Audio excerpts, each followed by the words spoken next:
Shrestaya Bhutale Srimate Bhaktivedanta Swami Iti Namine Namaste Saraswate Devi Gauravani Pracharine Nirvishesha Siddhavadi Paschatya Desatarine Jaya Sri Krishna Chaitanya Prabhu Nityananda Shri Advaita Gadadhar Srivasadi Gaura Bhakta Vrinda Hare Krishna Krishna Krishna Hare Hare Hare Rama Rama Rama Hare Hare. Well, I've really been looking forward to presenting this topic, and maybe I picked the wrong evening or midday because it's a nice topic. It's a very nice topic. But it'll be recorded so people that aren't here could hear it later. This is a section from the Padma Purana, Bhagavatam Mahatmya section, the glories of Srimad Bhagavatam. And in this section, as we heard yesterday, same as Skanda Purana, the Padma Purana speaks of, or writes about, or presents Uddhava's speaking Srimad Bhagavatam to the queens.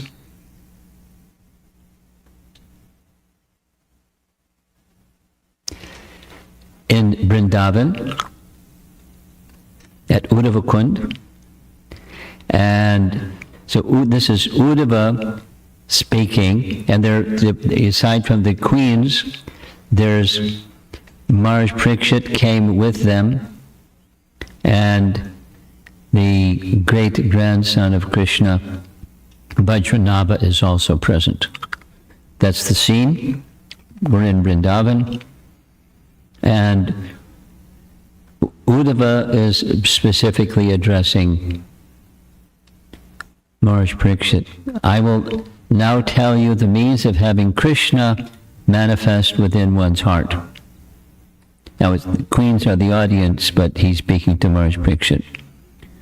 When Lord Krishna is unmanifest, because the queens are feeling separation from Krishna because he's departed, he will appear from Srimad Bhagavatam. Whenever and wherever the devotee Bhagavata hears and recites the book Bhagavata, at that time and at that place Lord Krishna personally appears. Wherever a verse of Srimad Bhagavatam, or even half a verse of Srimad Bhagavatam is recited, Lord Krishna and his beloved gopis manifest there. After attaining a human birth in the land of Bharat, those who do not hear Srimad Bhagavatam due to sinful activities are committing suicide. Strong language. A person who regularly hears or recites Srimad Bhagavatam delivers the forefathers of his wife, mother, and father. So in case you wanted to do those things, you know what to do, how to do those things. Regularly. Hear and recite. And following that declaration, Uddhava gives the following history. This is a Purana, Padma Purana. And the history he gives is the story of Gokarna. This is a photograph of a painting of Gokarna. It's along the river Tungabhadra, and that's how the narration begins. And in this place, it doesn't say what's the name of the city, but of course there's a city named Gokarna that's apparently named after Gokarna, the narrator of Srimad Bhagavatam. In this place, there was a Brahmana. The Brahmana's name was Atmadev, and Atmadev was a Smarta Brahmin, and he was very wealthy, and he was quite miserly. So miserly that although he was quite wealthy, he engaged in the profession of begging door to door as a Brahmana. And he was honored, so he had more wealth. He was happy to have more wealth. And he had a wife, and his wife was named Dunduli. Now Dunduli also came from a Brahmana family. She had certain characteristics. She was very beautiful. She was inclined to talk too much and criticize others. She had a bad mouth. She was very skilled at fault finding. And she was like her husband. She was miserly and quarrelsome, and she was very skilled in her household affairs. So they had no children. They got along reasonably well, but Atmadev was very sad. Too sad. And he was like King Chitraketu. He wanted a son. So one fine day, he went for a walk into the forest, and he happened along the way to find a rishi. Now this is Padma Purana describing this history. And when he saw the rishi saw him, he looked very sad and started crying. And the rishi asked him, what are you crying about? What's the matter? And Atmadeva said, I must have been very sinful in my previous life. I have no son. I have a cow, and the cow has no calf. I have a mango tree, but it bears no fruit. Boo-hoo. Nothing seems to be working out in my life. What to do? So the rishi, being rishi, he gave wisdom. And in his wisdom, he described not simply having a child means you'll be happy. And he told the story of King Chitraketu, who had a son after much, much, much ordeal, but then that son was the cause of his great disturbance.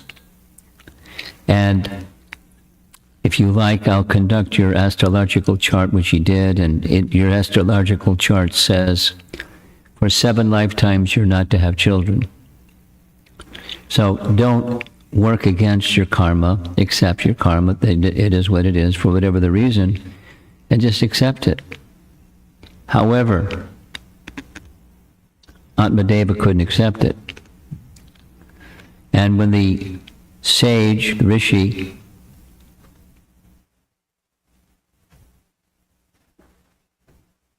saw how determined, and not just determined, like super attached he was, he then decided, okay, I'll give you the means by which you can have a son.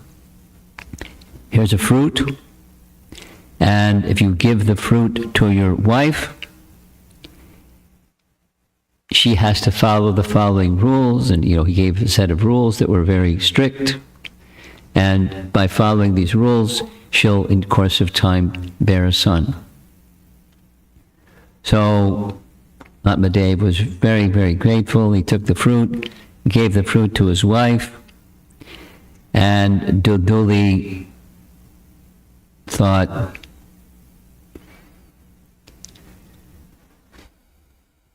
he said, the rishi said, this son of yours is going to bring you great misery. Like King Chitraketu, the loss of his son will bring him great misery. Your son will bring you great misery. You won't find happiness in this son. but you're so attached, okay. So Dunduli was considering, I'm not going to be able to follow all these mode of goodness regulations. Of course, she's a Brahmani, but I won't be able to do all of what the sage said to do. And moreover, if I become pregnant, then after having a child, I'll become heavier in weight, and I don't want that. I like my nice, beautiful, slender figure, and I don't want to take this fruit. She told her husband, I'll take it in the morning. So what happened was she consulted some friend, and the friend said she didn't give any suitable advice. Her younger sister came to visit. She disclosed to her younger sister the predicament, the pledge, what her husband's expectation was. And her younger sister said, well, I'm pregnant and I already have several children. If you like, I can give you this next child that's born. You can tell your husband that it's your child. And she thought that was a good idea. There's no explanation of how, whether Dunduli, the absence of pregnancy would be recognized by the husband or not, but she just accepted the principle. The younger sister said, I need some money. So you give me some money and I'll give you my next born child. And so that was the arrangement. And they both decided, let's give the mango to the barren cow, and it'll test out the power of the mango. So some time passed, and sure enough, the barren cow gave birth to a human being that had ears like a cow, and thus they named him Gokarna. So Atmadeva didn't know exactly what happened, but he just accepted, this is my son, because that's what the Rishi had said. And it turns out Gokarna was a very qualified young Brahmin boy, born of a cow mother. And the mango fruit was the father. And he lived his life as he grew up, he was very dharmic. And the second son, as far as the father was, Atmadeva was concerned, he had now two sons. He had no sons, now he has two. And the second was Dundakari. Dundakari was very bad. And he became worse and worse and worse and worse and worse, very troublesome and very wicked. He, the second son, although he was born of a Brahmani, and Atmadev considered him to be a Brahmana, he did just the opposite. He was very cruel, very harsh. He did bad things. He would steal, he would lie, he would, behave in ways that's not becoming of the son of a Brahmana. And he was very expert at squandering his father's money. So his father's wealth diminished and diminished and diminished to the point where he had no wealth remaining.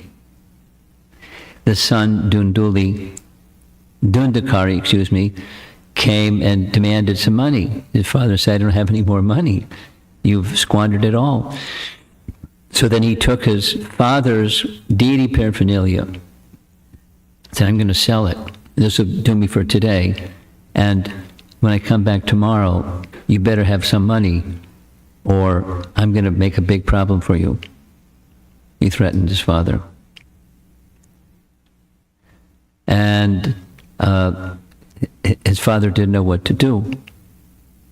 His father consulted Gokarna, his very qualified son, and Gokarna said, he gave transcendental knowledge. His son was more elevated than the father. The father was a smarter Brahmin, but a miserly wealthy man that now had lost all his wealth and has lost all his intelligence. So Gokarna gave transcendental knowledge that his father, his advice was, because of your attachment to all that is temporary, just see the predicament. You know, he knew the history of the mango fruit and it's so forth and so on and so on. Because you were too attached and not willing to accept your destiny, now you're in this predicament. I recommend that you leave home and go to the forest and practice penance to purify your consciousness. So his father did that. And the next day, as was promised, Dundukari came and he wanted some money, but there was no money. So he threw a big fit and made a big mess of the house. And his mother, or Dunduli, was so frustrated with the whole situation, the loss of her husband, the loss of their wealth, and this adopted son that was just so problematic, she committed suicide. She jumped in a well. This is from Srimad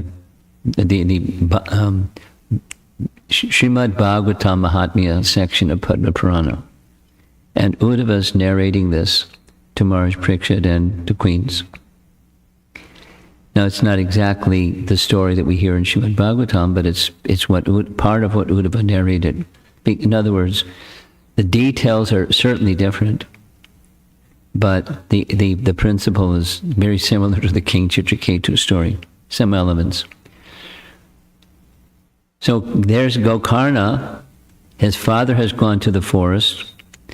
His mother committed suicide, so he just left also. He left their home. So now Dundukari had 5 girlfriends. They weren't exactly wives. They weren't exactly not wives. They were like prostitute wives. And they were also very demanding. And he, Dundukari, decided, then I'm going to steal. So he went to, of all places, he went to the king's palace. And he stole a whole bunch, thinking I won't have to steal again, I've got a whole bunch. And he was caught. And he was given severe punishment, such severe punishment that he died in this sinful condition. And he became a ghost because of his sinful behaviors. And someone from the village where the family had lived before went to find Gokarna, found Gokarna, told him the whole story. So Gokarna, being a Brahmin, he performed Shraddha ceremony for his departed brother.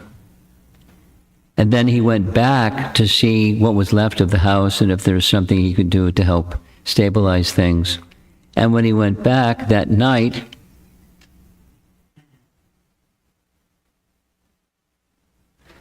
he had a dream. And in his dream, in his dream, he saw his ghost brother. And his ghost brother pleaded with him, please help me, please help me, please help me. And when he woke up, he vividly remembered the dream. One of the worship activities he did was he worshipped Suryadev. In his prayer to Suryadev, he asked Suryadev what to do to help my brother. I did the Shraddha ceremony, but he's still suffering, so it didn't work. Supposed to relieve him from that suffering condition. That's the idea. So he doesn't have to suffer in that hellish condition. So then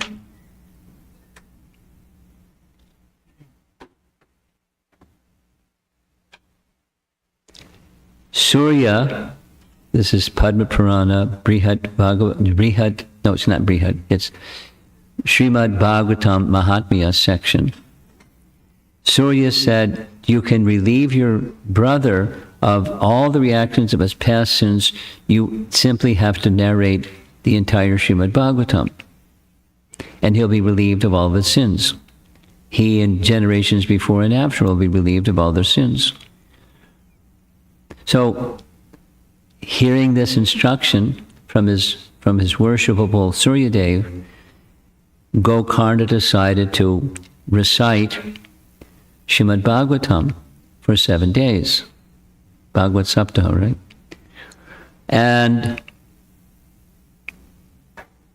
he invited all the village people to come, because he had, the relationships with these people, and he wanted them to benefit also.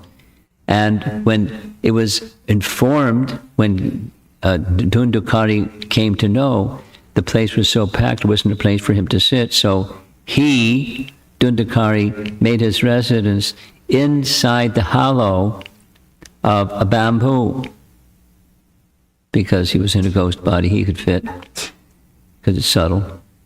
And according to this history that's being narrated by Uddhava, at the end of the first day, there was a bamboo pole right behind that had 7 knots, and the first of the 7 knots broke.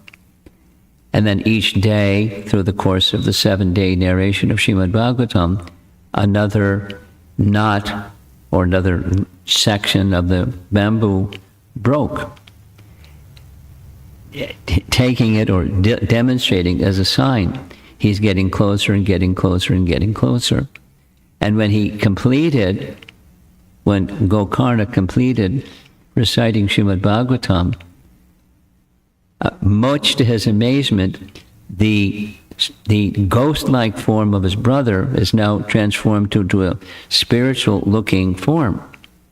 And further, so that came out of the broken bamboo. And then a Vaikuntha Vimana descended. And the messengers from the Vaikuntha Vimana invited Dundukari in his now resplendent, effulgent form to get on the Vimana, and they'd take him to the spiritual world. So Gokarna said, wait a minute, there's so many other people in the assembly here, and where's the Vimana for all those people? And then there's this nice section, I'd like to read it. This is directly, a translation from this section.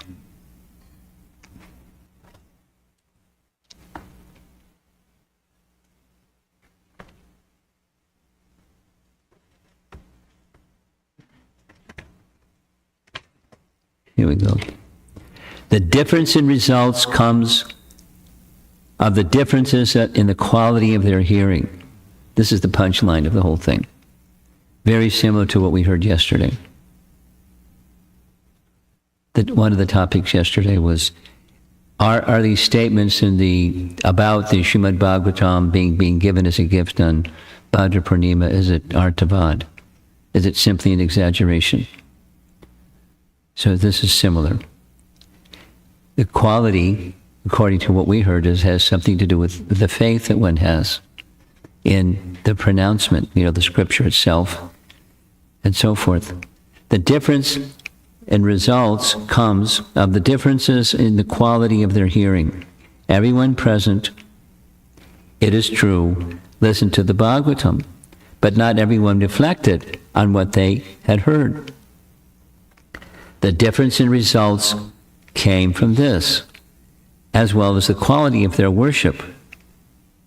The ghost listened for 7 days, but each night he worshipped the Lord, during which time he reflected with concentration on what he had heard. Knowledge, which is unstable, is lost, as it is the learning of someone who has been inattentive. Japa, done without concentration or hearing. Advice, which come from a doubtful source, are both wasted. A land without Vaishnavas is worthless, as is the offering of oblations by a person without qualifications. Charity given to an unlearned person, and a family which has no ethical principles. To obtain the fruits of hearing the Bhagavatam, one should have faith in the words of the spiritual master and an attitude of humility about his own worth.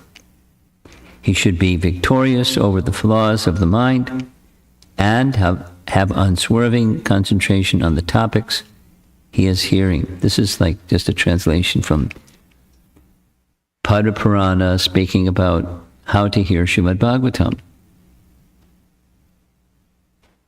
narrated by Uddhava to King Parikshit and the queens.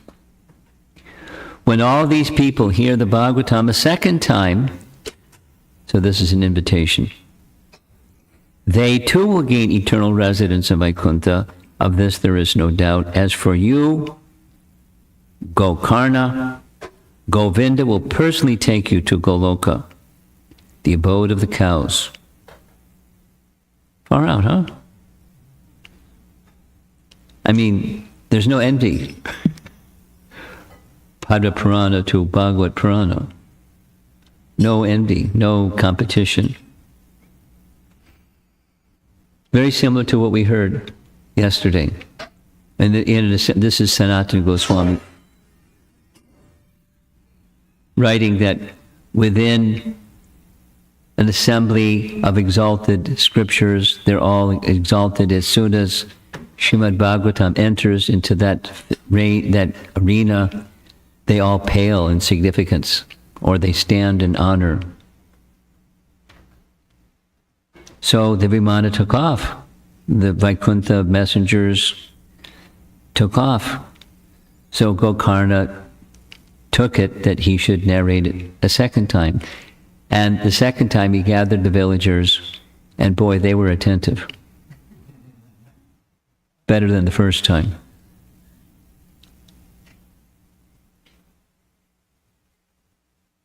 The same audience was again present, but this time they listened more carefully than they had previously. At the end of the week, guess what? A whole series of Vaikuntha Vimanas descended. Sri Hari himself descended into the assembly, because that's what Uddhava said at the beginning of this narration. Isn't it? Surrounded by innumerable associates with innumerable vimanas. The sounds of prayer and glorification resounded in all direction. Even Lord Hari himself added to the auspicious cacophony by blowing his conch, Panchajanya, which he always holds in his hand. The Lord then embraced Gokarna tightly, transforming the devotee who took the dark form of Vaikuntha resident with 4 arms, yellow silk dress, jeweled crown, and earrings. Instantly, everyone in the assembly was similarly transformed. Nice Bhagavatam class, right? Into divine beings, and as a result, of Gokarna's mercy, were given places in the celestial carriages and taken to the transcendental abode sought after by the great yogis. The Lord of the cows, Gopal, took Gokarna with him to his own abode of Goloka. And they all lived happily ever after. Here's the illustration showing all this. There's Gokarna with ears like a cow. There's the Vimana descending. There's the 7th knot of the bamboo pole and the celestially fulgent form of Dundakari manifested, and he was brought back to the spiritual world. It's not too simple.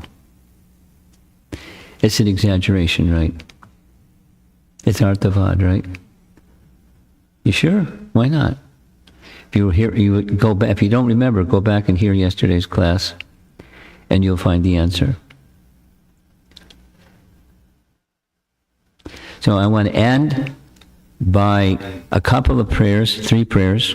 These are prayers by Sanatana Goswami in the writing Krishna Lila Stava.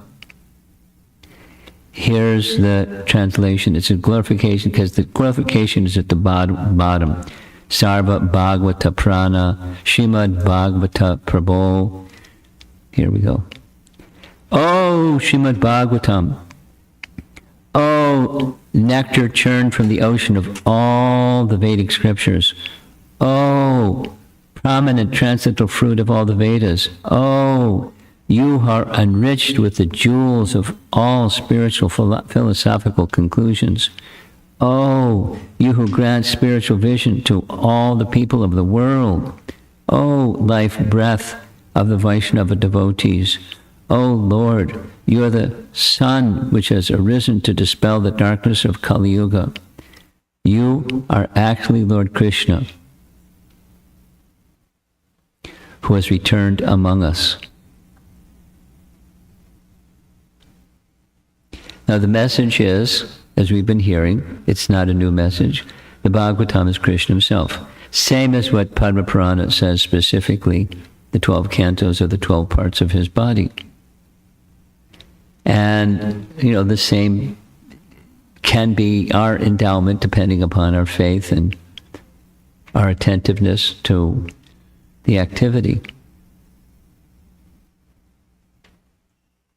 Everything that's possible, everything transcendentally good and transcendently possible is packed into Srimad Bhagavatam. Anything that one may wish from Krishna, we have many desires. I was just discussing with one young person yesterday. Krishna says, there's a verse in Bhagavad Gita where Krishna says, 4 types of pious people render service unto me. I want, or I want. Om Jai Jagadisha Hare. When we were in Carbondale, before coming here, I was in St. Louis, and the invitation was to go to Carbondale because there's a devotee that's a professor. There's a nice club at the university. And somehow the Hindu temple, I mentioned this the other day, the Hindu temple got wind that I was in Carbondale, so they invited me to come speak on Srimad Bhagavatam. I was happy to do that. And at the end, several things. One lady said, I already have the Bhagavatam, but I haven't read it. I started reading, I was enthusiastic when I got it, but I didn't continue what to do. So he gave a solution. Join a reading group, and read it together, as we need to do here in Naperville with the so many sets of the Bhagavatams. The follow-up. And then in Hindi, I didn't understand what they said, but I found out later what they said.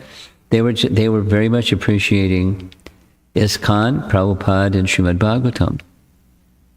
And indirectly, they were encouraging people to take Srimad Bhagavatam. So probably that did happen. But there was one person that wanted the Bhagavatam set, and it was delivered personally to their home. And at the end, they did arti.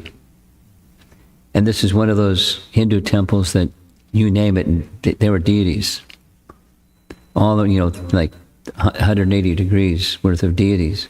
And, a number of them were Vishnu Tattva deities, Parshuram and Jagannath, Baladev, Subhadra, and, Sitaram, Lakshman, Hanuman, and Lakshmi Narayan, and, but they have these mantras that they chant, and many of you know those mantras, because I've heard it. I mean, the main place that I've heard it in ISKCON is, sorry to say, but the Gujarati community really likes that Om Jaya Jagadisha Hare song. And, even in ISKCON programs where it's not worshiping this Deva and that Devi, they sing it because they like it.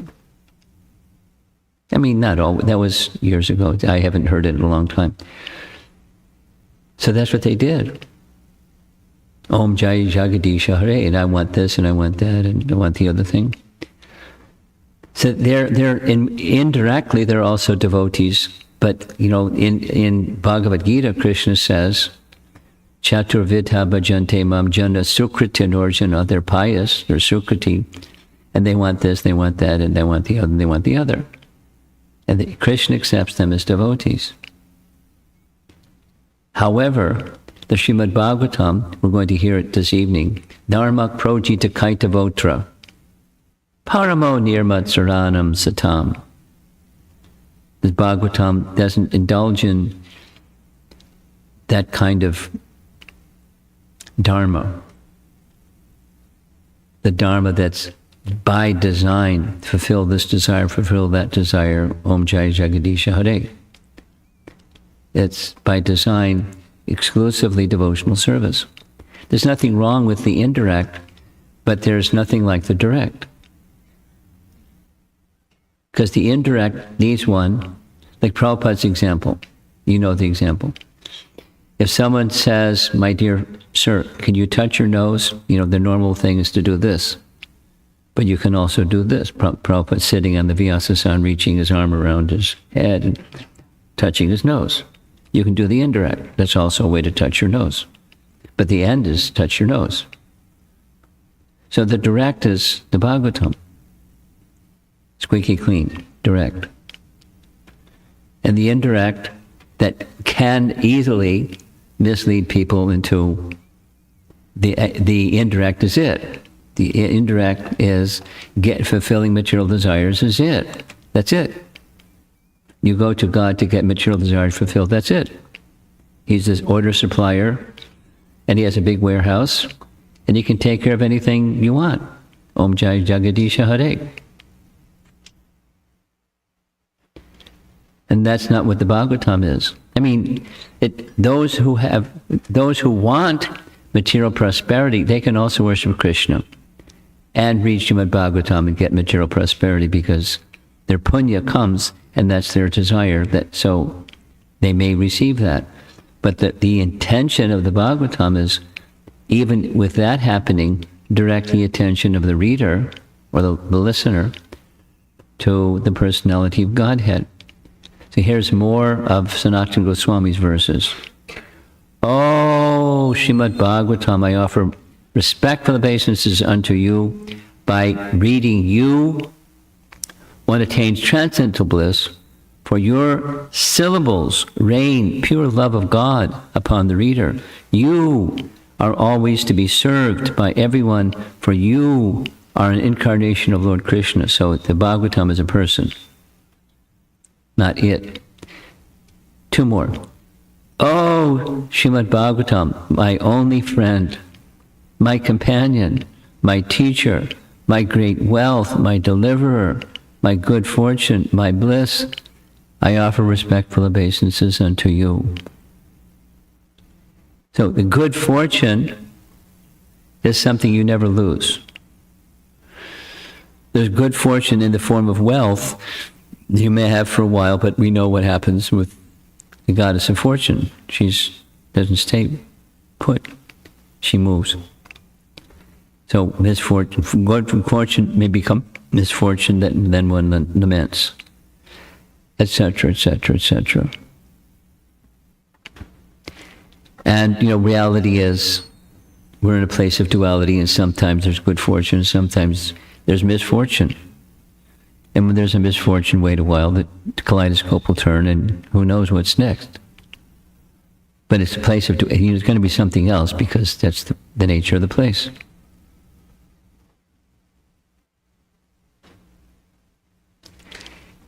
Regardless of what your horoscope may be, Srimad Bhagavatam can bring all good fortune. It can adjust the stars so that, and the influence of the stars such that good fortune comes your way.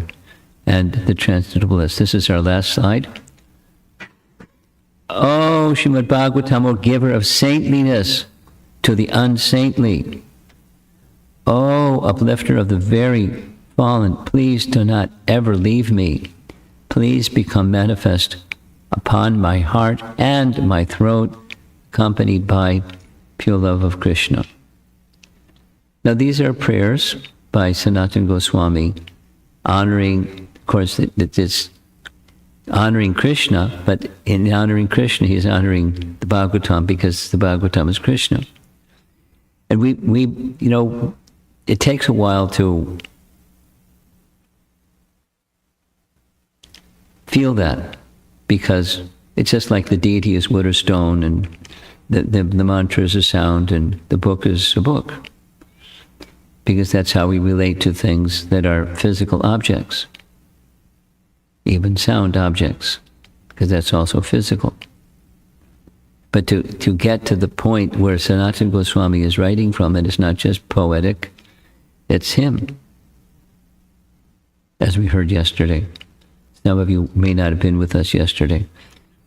When Sanatana Goswami was a young Brahmin boy, one evening he had a dream, and in his dream, a Brahmin came to him in his dream and he made a gift of Srimad Bhagavatam to him. And when he woke up, he was startled. He remembered the dream vividly. And sure enough, that very day, the same Brahmin that appeared in his dream came and brought him Srimad Bhagavatam. It doesn't say what shape it was in or anything, but gave him Srimad Bhagavatam. And so from that day forward, he immersed himself in reading Srimad Bhagavatam and living it. And as a result, he was a perambulatory Srimad Bhagavatam. Walking, living, breathing Srimad Bhagavatam. And in so many ways, teaching by example, and by his writings and by his teachings. And the Srimad Bhagavatam is that kind of transformational literature, especially if we read it with these nice qualifiers regularly. And as this Srimad Bhagavatam Mahatmya section is indicating, with attentiveness, please. And it's a qualitative difference. The sound is the same, but the qualitative difference is how it impacts us. So we've spoken a lot about the Bhagavatam, and we're going to do one more this evening. So let's see if there's some discussion.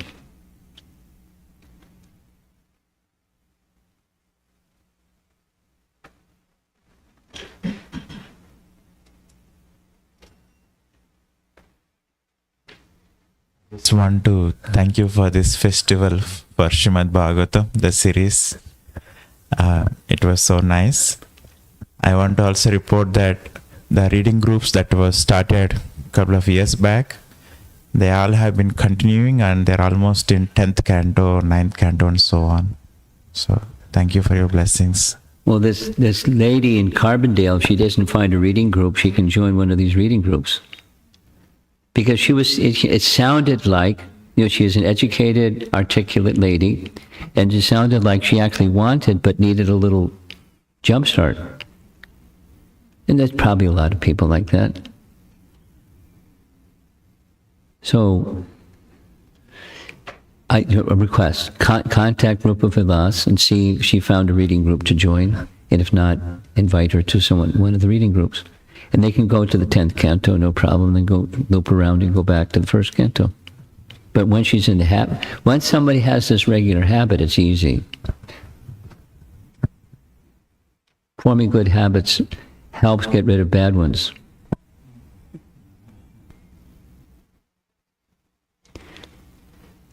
Anything else?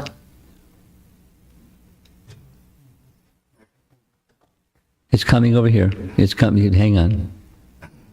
Go ahead. You got to hit the right button.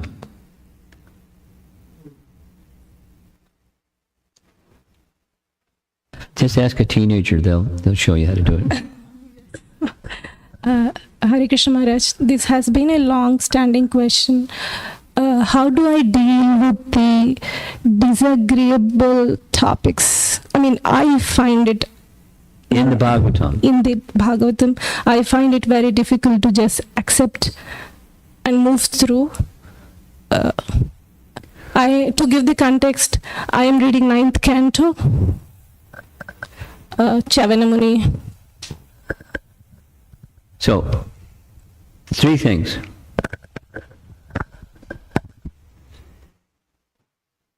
Faith, patience, and sadhusanga. The patience, in my language, is you have a parking lot. If you don't understand something, it may trouble your heart. That's okay. Why is it troubling your heart? It has something to do with the lens through which you're looking at that thing rather than the thing. You know, take so many examples. Take the example, Ramayana has some really good ones. You know, why did Ram do this and why did Ram do that? Why did he shoot volley from behind a tree? Why did Ram send his wife, pregnant wife, to the forest? You know, it's unsettling. And there's answers, but if one, faith, Ram is Maryada Purushottama. So there must be an explanation, just my little pea brain doesn't know it. And my sense of morality and what's immoral, it grates against my sense of morality and immorality. And you know, with the Bhagavatam, other, so many other. Like, you know, one of the Bhagavatam ones is, Bali Maharaj surrendered everything, and what did Vamana do? He tied him up. He tied him up in such ways like, you only deal with hardened criminals the way that he tied him up. So maybe you didn't get disturbed by that, but there were people in the assembly that were really disturbed. He surrendered everything. He gave you everything. You did this to him? What kind of gratitude is that? And so there's an answer. And it may take a while to settle the answer. So that's the sadhu sangha. You have persons you can go to that can help you look through a different lens than your conditioned mind lens. My set of values say this is definitely wrong. And why did, such an exalted person do something wrong? Anyway, so those 3 things. And be patient. That's the parking lot. I don't have an answer.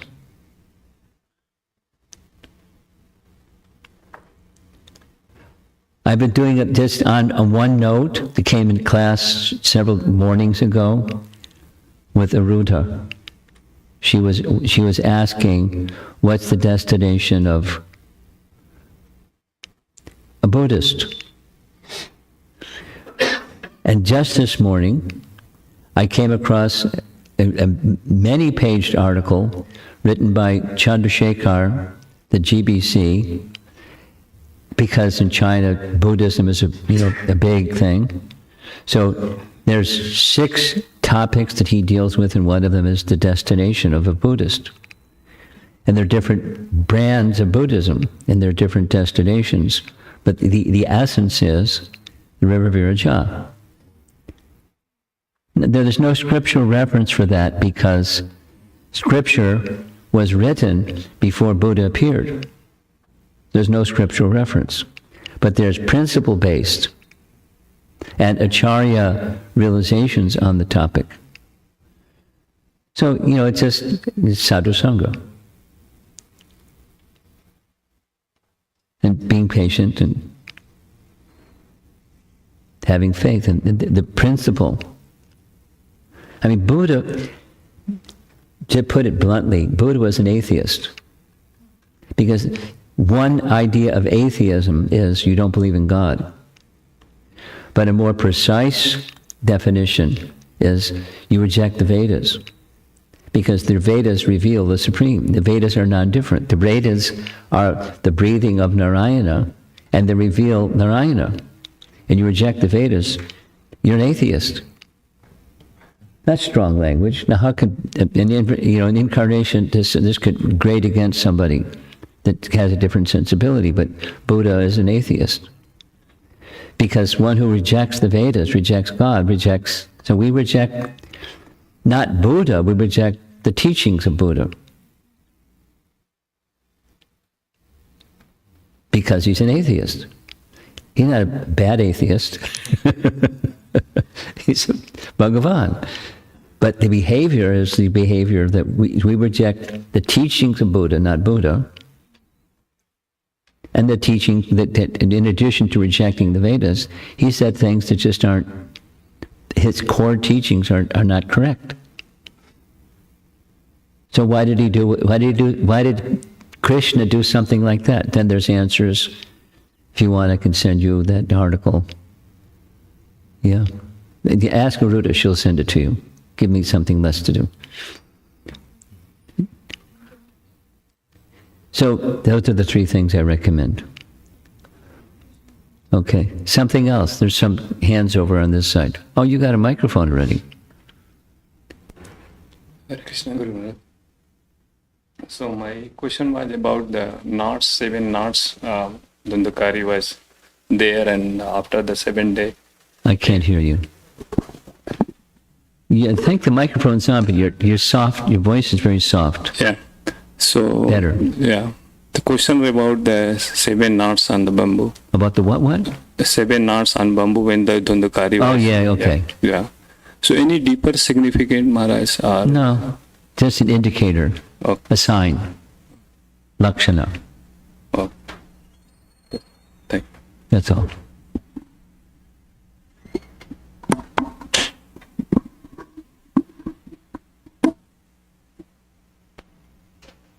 Anyone else? Okay, there's someone else. You have a microphone? Hare Krishna Maharaj. Hare Krishna. So I had 2 questions. Two. So in like this past time, we heard that like Suryadev said that what if Gokarna reads like the Bhagavatam to like Dundukari, him and like all of his like lineage will be like liberated, right? And like Yes, a lot of the things in like the Bhagavad Gita or like the Bhagavatam or some books that we read are like, okay, if you do this, then like you're for sure to be liberated. Like if you do this We Ekadashi. discussed this yesterday at length. I can give you a summary. You can go finish. Yeah, it. but I was just gonna say like it says like, okay, like if you do this Ekadashi, then you're for sure to be like liberated. Yeah. So if we're for sure to be liberated if we do like this one thing, then why do we have to practice for like our whole life? We discussed it. And here's a summary. And if you want to hear it more than the summary, then you go back and hear the recording from yesterday. That exactly your question was the topic from yesterday. There's two principles. One, doesn't say how long it'll take. It says it'll happen. So that means the journey has begun. So that such and such, it's not exaggeration. It's not an over-exaggeration. It's for real, but it's the beginning of something.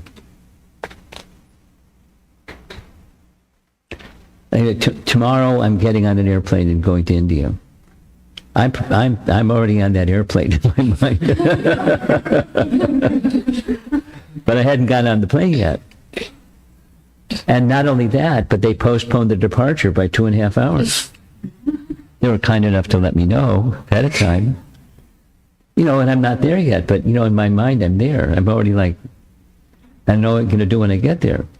But I'm not there yet. So it's like you have a destination, you put it in your GPS. So you have a GPS? Yeah. Okay. Supposing you don't put the destination in your GPS, what happens? I'll go to the wrong spot. The GPS will tell you where you are. Yeah. But it doesn't tell you how to get to where you want to go. But suppose you put the destination into the GPS and you got the right address, it'll tell you how to get there. And then supposing, because this happened to me once, the GPS directed us to go to right through a roadblock because there was construction at a university. There was big, you can't get big roadblock. But the GPS didn't know that. So we went around the block, and then the GPS redirected us to get to our destination. So be clear what your destination is. That's this mahima, the great thing that's going to happen. And it may take a while to get there. And there may be obstacles along the way. Then the second part of your question, why do you have to keep doing good stuff too? Because it's the nature of getting there. So back to the question. There's potency in such and such. It's not an overestimation. The Sanskrit phrase is arthavad. Arthavad, an exaggerated statement just to get people pumped up to do something good. There's no such thing in bhakti scriptures. That's what our acharyas say. So what is it if it's not that? It's the beginning, and then there's the continuation of a beginning. I'm not on the airplane. I'm not at the destination yet. But I'm as good as getting there. Krishna permitting, of course. Does that help? Yeah, Okay. that helps. Thank you. And I had another question. So I've been like kind of like not born into Krishna consciousness, but like raised in it. Okay. And like I feel like I've already heard like, you know, like I've been in it like almost my whole life. So like I've heard a lot of the stuff. Yeah. And like recently I've been trying to get into like reading more, like Good. actually reading Srila Prabhupada's books. But I feel like right now I'm reading the Ashokanishad. And like when I'm reading it, I'm like, I've literally heard all this before. Like it's great, but it's not like making a difference, or it's not like making an impact because I'm just reading everything that I've like already heard. Okay. This question was the same conversation that I had with a nice devotee who I've known since she was a little girl, and she's now, a college kid. Maybe you are too. And a big thing happened with her was attending the Sangha initiative. You heard of that one? Yeah. Did you go? No, I'm not old enough yet. Huh? I'm not old enough yet. You're not old enough yet. I'm 17. I have to be 18 to go. How old do you have to be to go to TSI? 18. Really? Yeah. They changed the age. Oh. Well, I can put you in touch with this girl because she can share with you her experiences, which are similar to yours. Because they had different groups of different discussion groups with people that were in, I've heard it all, that there's nothing new. And then there are persons that are it's all new. So it has everything to do with Sangha and guna, the quality. If you just want, something new, then you're likely to not have gone into the depth of what is there besides, I want something new. In other words, superficial hearing doesn't cut it. I could give other examples, but I won't do it right now. I think that, the dilemma is not unusual, because this nice devotee, I'll give you her name later, but this nice devotee grew up in Krishna consciousness, and so she knows that space. It's nothing new here. And then it's not just youth; it's adults. It was supposed to happen. It didn't happen for different reasons.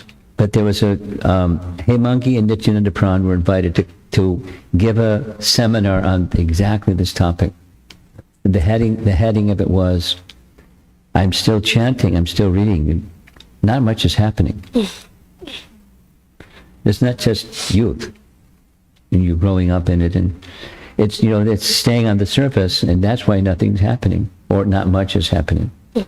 It's happening, but it's very light. It's similar to this little story the people heard, but nothing really happened because they weren't hearing sufficiently or really attentively, because they were just the audience and they weren't really, it's not for me. Anyway, so association with others that have an ability to taste will help you get a taste. And, and like this thing of discussion groups. Supposing the people that are part of this discussion group that Bangsidari mentioned, would they have done that on their own? Probably not. Maybe some, but probably not most. And those that have, they've probably gotten a lot from it that they wouldn't have gotten even if they had done it on their own. So my recommendation for you is who can be satisfied with the surface? If you just want information, you can get more information. Read carefully, you get more information, and more information and more information. If you're an information hound, you'll find more information. I do like that. I mean, like this discussion about the destination of a Buddhist. And I researched and read, and so I was learning. But it wasn't just information. It's a principle-based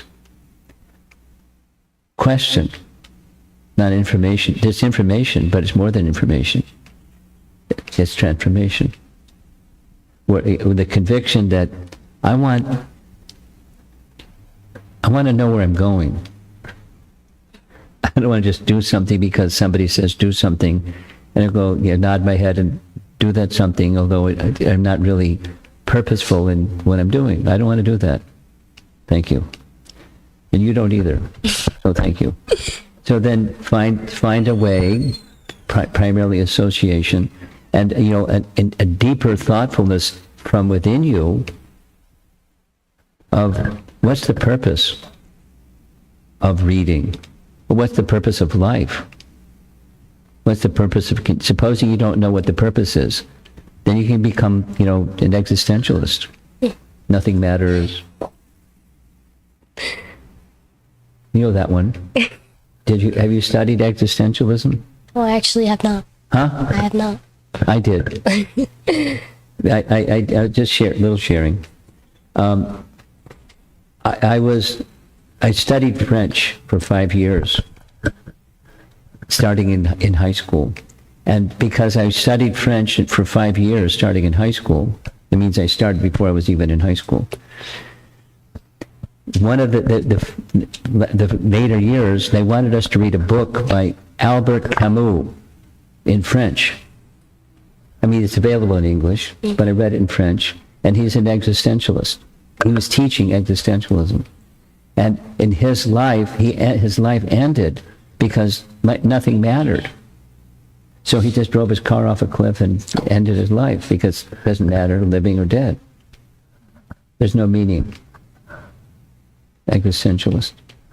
Is there meaning or is there no meaning? And if there's meaning, is it just you make it up or somebody says this is the meaning and you nod your head to say yes, that's the meaning. That's not, I can't do that. So don't just read because somebody said you're supposed to read. I mean, you can do that too, but what's the deeper reason? What's there? For me? What's the purpose? Who am I? And what's life? And, those are uncomfortable questions because you don't always have answers. But then you got the parking lot.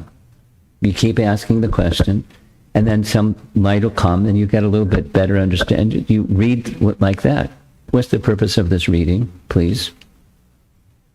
And you can hear, brings light into the dark age of Kali. Well, that's a nice sounding thing. Is that really what's happening? I'm reading, I'm chanting, not much is happening. Because it remains superficial. Bhakti is from the heart. That's what we want. Now, I'm thinking about time. And I think it's time to end. Although there's probably other people who want to raise their hand and say something. I'm a little pressed for time because of the yatra. So I'm going to excuse myself and see you guys tonight. those who have come this evening for the evening program. And I'll warn you or advise you, it's going to be a short class because they want to do some rah-rah Srimad Bhagavatam sets tonight. It's okay. It's fine with me. A short class, it's fine with me. I'm heading for Haridwar. And just for you, I'm learning a lot. Some of it is I've just forgotten, and some of it is new, and all of it because I'm me. It's not just information, more information. Pass on the information, but it's you go forward in your devotional life with a different purpose than just information gathering, and it's transformational. You experience, you start to carry it inside. And then when bumps come along, because it's the place of duality, and bumps come, you're okay, because it's just part of the duality of the place, and that's not who you are anyways.